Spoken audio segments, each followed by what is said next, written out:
안녕하세요. 부동산을 쉽게 다양하게 깊이 있게 분석하는 부동산의 비밀입니다. IMF 솔직히 반갑지 않습니다. 대한민국의 국가 부도라는 치욕을 선물했고 그때 당시의 고통이 얼마나 극심했는지 직접 겪어본 세대라면 아마 대부분이 머리에 뿔 달린 악마 정도로 기억될 수 있습니다. IMF와 부동산의 상관관계, 이거 더 이상 말하지 않아도 다들 피부로 체감했습니다. 그런데 IMF가 대한민국에 공식적으로 경고도 했습니다. 한국은 물가 안정을 위해 고금리 기조를 유지해야 한다라고 보고서를 작성했습니다. 여기서의 핵심은 고금리 기조를 유지해야 한다입니다. 아마 지금의 영끌족들은 어쩌면 IMF로 나라가 망했던 시절에는 너무 어렸기 때문에 아니 그게 뭔데? 네가 뭔데 금리를 올려라 내려라 훈수를 두고 난리야? 라고 할 수도 있습니다. 한 가지 확실한 거는 영끌족 분들이 생각하는 것보다 이 IMF의 한마디는 좀 무섭습니다. 특히나 저는 IMF 덕분에 인생의 진로가 바뀌고 직업이 바뀌어 버렸기 때문에 아직도 오금이 저리긴 합니다. 올 3분기 국내 총생산 GDP 대비해서 가계부채 비율이 전 세계 61개국 중에 네 번째로 높다는 발표가 나왔습니다.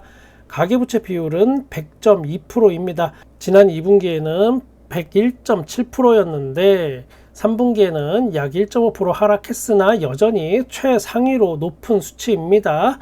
우리보다 가계부채가 높은 나라는 스위스, 호주, 캐나다 정도입니다. 그런데 잠깐 이상한 게 있습니다. 중국이 없습니다. 중국이 지금 부동산이 위기라고 하는데 그 위기의 진원지라고 할 수 있는 헝다그룹이 뉴욕에서 파산 신청하고 뭐 난리가 아닙니다. 제가 중국에 잠깐 북경에 거주할 때 그 당시 출퇴근할 때 밖에 가장 많이 보이던 간판이 바로 이거였습니다.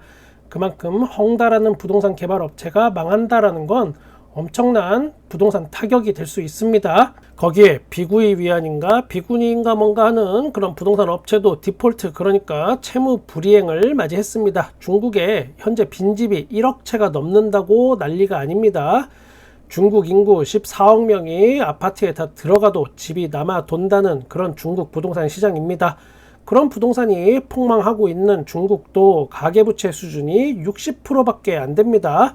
우리나라의 가계부채 수준 100%가 얼마나 위험한 수치인지 여러분 감이 오시나요? 여기서 한 가지 더 무서운 이야기 해드리겠습니다. 한국의 가계부채 비율 100%에는 전세 부분이 빠져 있습니다. 전세는 다른 나라에는 없는 거의 우리나라만의 제도죠.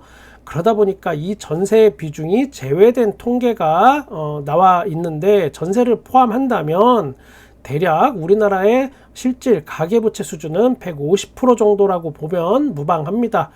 거기에 지금 집값은 하락 시그널을 보이는데 전세 가격은 또 반대로 오르고 있는 상황입니다. 이 이야기는 눈에 보이지 않는 가계부채 폭탄, 이게 점점 커진다는 뜻입니다. 통계에도 안 잡히는 그런 위험 요소. 그러면 한국은행이 원하는 가계부채 비율은 과연 얼마일까? GDP 대비해서 가계부채 비율이 80% 이하로 낮춰지기를 노력하고 있습니다. 그런데 이게 생각만큼 쉽지는 않죠. 지난 부동산 폭등기 때 2020년 상분기부터 100%를 넘어섰고 그 이후로 이게 안정권인 80% 미만으로 절대 내려오지 않고 있습니다. 왜 이런 위험한 상황은 계속 유지될 수밖에 없나? 이 부분을 무조건 집을 산 사람들이 많아진 탓으로 돌리기만도 어렵습니다. 그냥 집값이 너무 많이 올랐기 때문에 그런 겁니다. 예를 들어서 5억짜리 집이 있다고 가정해 보겠습니다. 내가 가진 총 자산은 4억입니다. 이 집을 사는데 나는 1억의 대출만 받으면 해결이 됐었습니다. 과거에 그랬고 이게 실제로 그랬습니다. 그런데 지금은 내 자산이 4억에서 5억이 됐습니다. 이것도 사실 대단한 겁니다. 내 총 자산의 25%가 상승한 것이기 때문에 안 먹고 안 쓰고 모은 겁니다. 그런데 시멘트 덩어리인 집은 그냥 그 상태, 그 자리에 그냥 그대로 있는데 가격이 이게 10억이 돼버린 겁니다. 이제는 과거와 달리 집을 사려면 5억의 대출이 필요한 상황이 돼버렸습니다. 지금의 이 이야기는 지난 몇 년간 일어났던 대한민국의 부동산 현실을 그대로 말씀드린 겁니다. 아니 오히려 제가 좀 축소한 느낌도 있습니다. 더 리얼하게 말하면 여러분이 뻥친다고 할까봐 이것마저 제가 축소해서 지금 말하는 겁니다.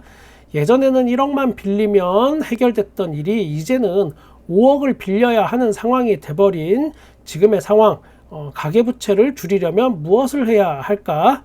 10억이 된 부동산 가격이 하락하면 됩니다. 그동안 비정상적으로 이게 폭등했던 거니까 국민 소득에 맞게 집값의 정상화가 이루어지면 모든 게 한 번에 다 해결이 됩니다.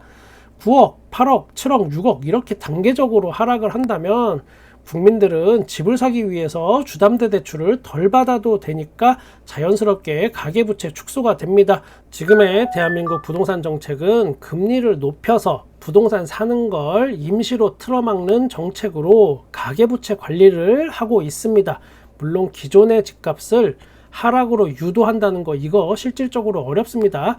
나라에서 집 사지 말라고 하니까 오히려 집값이 더 폭등했던 걸 지난 몇 년간 우리는 지켜봤습니다.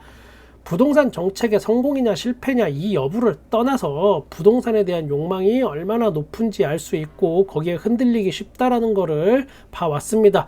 제가 생각하는 건 자연스럽게 하락하는 집값을 인위적으로 이걸 다시 끌어올리는 것만 하지 않아도 가계부채의 위험성에서 대한민국은 벗어날 수 있다라고 생각합니다. 지금의 고금리가 영끌족만 괴로운 건 아닙니다.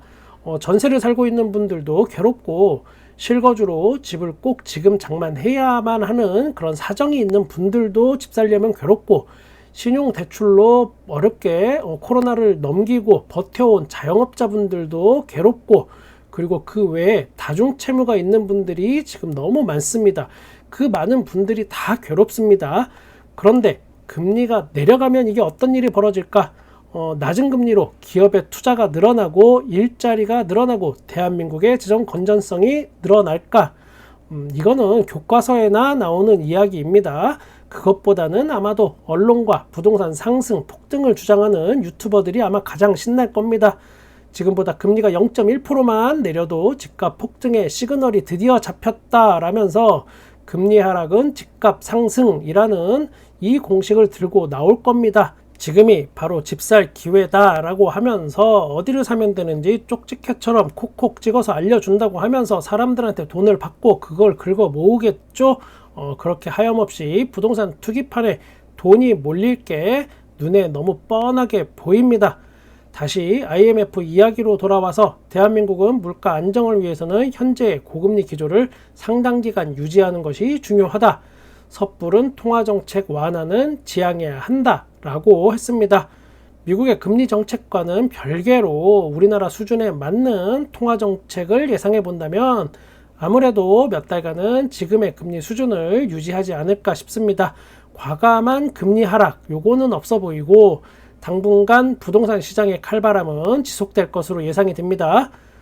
누구나 다니던 길 막은 강남 부촌 아파트 출애한 노인들 들어오는 게 그리 싫라. 요즘 이런 아파트 은근히 있습니다.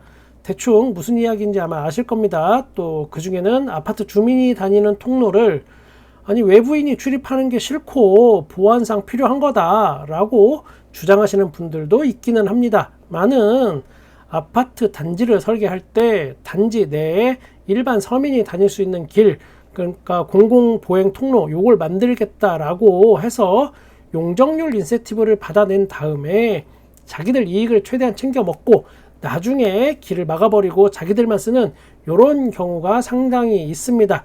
또 기부 체납으로 조성된 아파트 단지 앞 공원 이런 거 조그만 공원 소공원 보이시죠? 은근슬쩍 자기들만 쓰는 경우도 이게 종종 찾아볼 수 있습니다. 기부 체납 이게 뭐냐면 재건축이나 재개발을 할 때 땅을 국가나 지자체에 조금 떼줍니다. 그러면은 용적률을 많이 높여주고 아파트를 더 높이 지을 수 있는 뭐 이런 혜택을 받는 겁니다. 세대수를 늘려서 재산상 이득을 엄청나게 볼 수 있는 겁니다. 나중에 그 기부 체납한 공원 자리에 은근슬쩍 울타리 비슷한 걸 이렇게 쳐버리면서 외부 사람들은 그게 아파트 땅인 줄 알고 안 들어가고 이런 경우가 찾아보면 많이 보일 겁니다. 이렇게 하는 이유가 과연 뭘까? 이렇게 해도 처벌 조항이 없기 때문에 그렇습니다. 그냥 씁쓸한 이야기라서 한번 꺼내봤습니다. 그놈의 집이 뭔지 땅이 뭔지 정말 알면 알수록 열받는 게 더 많아지는 그런 부동산이지만 그렇다고 또 우리가 관심을 끊고 살아가기는 어렵고 인생의 마지막 순간까지 아마 관여되는 게 바로 이 집이라는 이 한 글자이긴 합니다. 우리가 뭐 그렇다고 또 박사학위 딸 것도 아니고 부동산을 뭐 시험 공부하듯이 공부할 필요까지는 없습니다. 그냥 저는 오히려 별 보잘것없는 동네 복덕방 아저씨일 뿐입니다. 다른 훌륭한 부동산 유튜버 분들도 많이 있습니다. 그분들 이야기도 라디오 듣듯이 듣다 보면 여러분 재산을 충분히 지킬 수 있는 그런 힘이 꼭 생길 거라고 생각합니다. 힘든 순간을 버텨온 구독자님들의 사연이 때때로 올라오면 댓글로 그걸 볼 때마다 좀 숙연해집니다.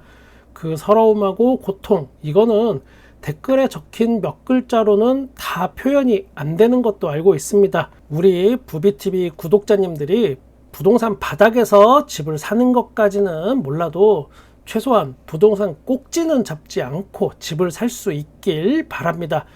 여러분이 집을 매수하는 그 순간이 언젠간 오겠죠.